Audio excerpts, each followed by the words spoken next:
Thank you, Mr. Chairman. I rise today in support of H.R. 2218.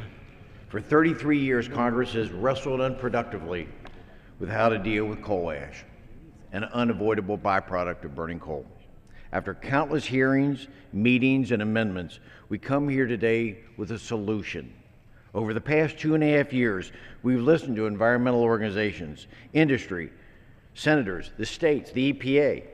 Now the bill has strong bipartisan support with Democrat co-sponsors and a broad coalition of over 300 organizations and businesses, including state environmental officials, governors, recyclers, manufacturers, coal miners, coal operators, and labor unions, just to name a few.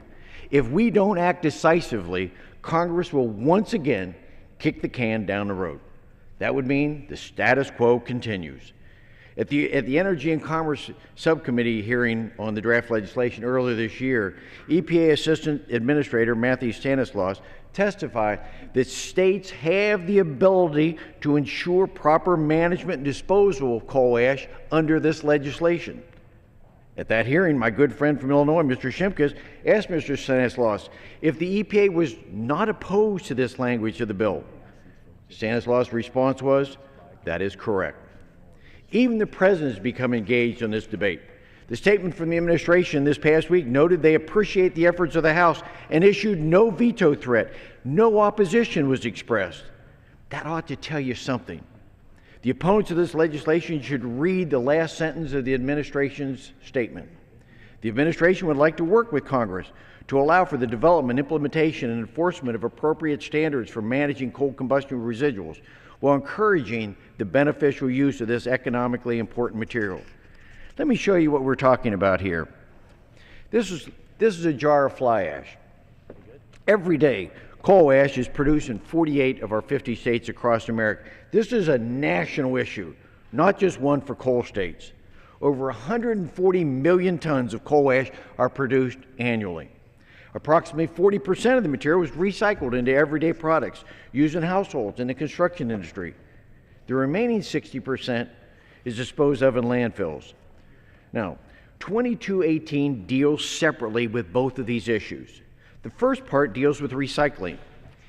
Early in the Obama administration, the EPA proposed a rule to declare coal ash as a hazardous material, despite the fact that under the Bill Clinton administration, the EPA had already determined in 1993 and 2000 the coal ash was not hazardous. Let me repeat that. They've already said it's not hazardous.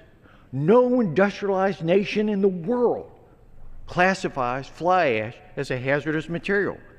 Deeming it such would essentially destroy the ability to recycle coal ash, dramatically increase the cost of electricity, and crush hundreds of thousands of jobs across America.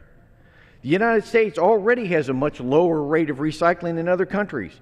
Europe recycles over 90% of the fly ash, China over 65%, and Japan 95% of their coal ash is recycled.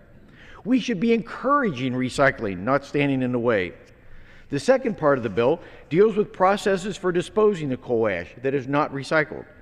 The section has been significantly strengthened and provides for all new and existing landfills to be state-run using the federal law known as RCRA, which incorporates federal standards and requirements for protecting, quote, human health and the environment.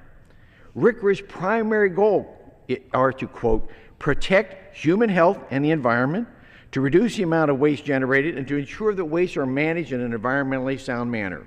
Consequently, under this bill, disposal requirements will require composite liners, air quality and dust controls, groundwater protection standards, emergency action plans, corrective actions for deficiencies, inspections of structural stability. Let's make it clear. If a landfill ever becomes deficient, it must be fixed. No ifs, ands, or buts. It's just that simple. For example, under the corrective action under Section 4011, subsection C2B, an owner or an operator of a deficient facility is not relieved of their obligation to develop alternative disposal capabilities regardless of whether they have the space site available. For anyone to argue otherwise, perhaps they haven't read the bill. For the first time, there will be a uniform national stand for disposal. Or Congress can do nothing. It can, just like it has been for the last 33 years. But I don't think we should continue with the status quo. Working in this bipartisan fashion, we've made progress. After 30 years of debate, it's time for action. Our constituents deserve protection for their health and environment. This legislation makes it possible.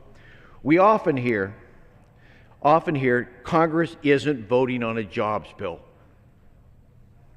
Ladies and gentlemen, Mr. Chairman, there's not a clear jobs bill that we're going to deal with in this Congress, protecting 316,000 jobs across America and preventing utility bills to increase. We must protect these jobs. I encourage all my colleagues on both sides of the aisle to support this pro-health, pro-environment, and pro-jobs legislation. Thank you, Mr. Chairman, and I yield back the balance of my time. Gentleman yields back. Gentleman from California.